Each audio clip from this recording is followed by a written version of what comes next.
ধ্যাৎ, এভাবে আর হয় না ভাই, আমি অ্যাডজাস্ট নিতে পারছি না ভাই। একটা রিলেশনশিপে রোজ রোজ এত ঝামেলা আর নেওয়া যাচ্ছে না, এটা খুব কমপ্লিকেটেড হয়ে যাচ্ছে। আরে ভাই ছাড় না, বাদ দে। আরে ভাই, শ্রীকৃষ্ণ বলে গেছেন যে সম্পর্কে যত বেশি ঝামেলা হবে সেই সম্পর্ক তত বেশি স্ট্রং। আর ভালোবাসা তো আনলিমিটেড।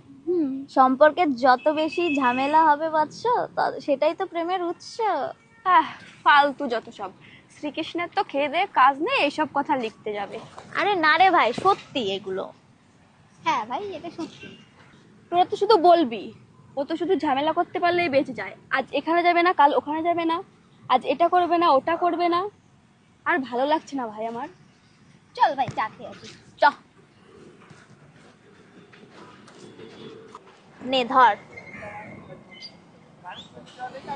আসলে কি বলতো, চায়ে এলাচটা যেমন স্বাদ বাড়ায়, তেমনি প্রেমে ঝগড়াটাও প্রেমে ভালোবাসা বাড়ায়। তুই হোয়াটসঅ্যাপ ফিলোসফি গুলো কোথায় পাস বলতে দেখি। আসলে আমি জানি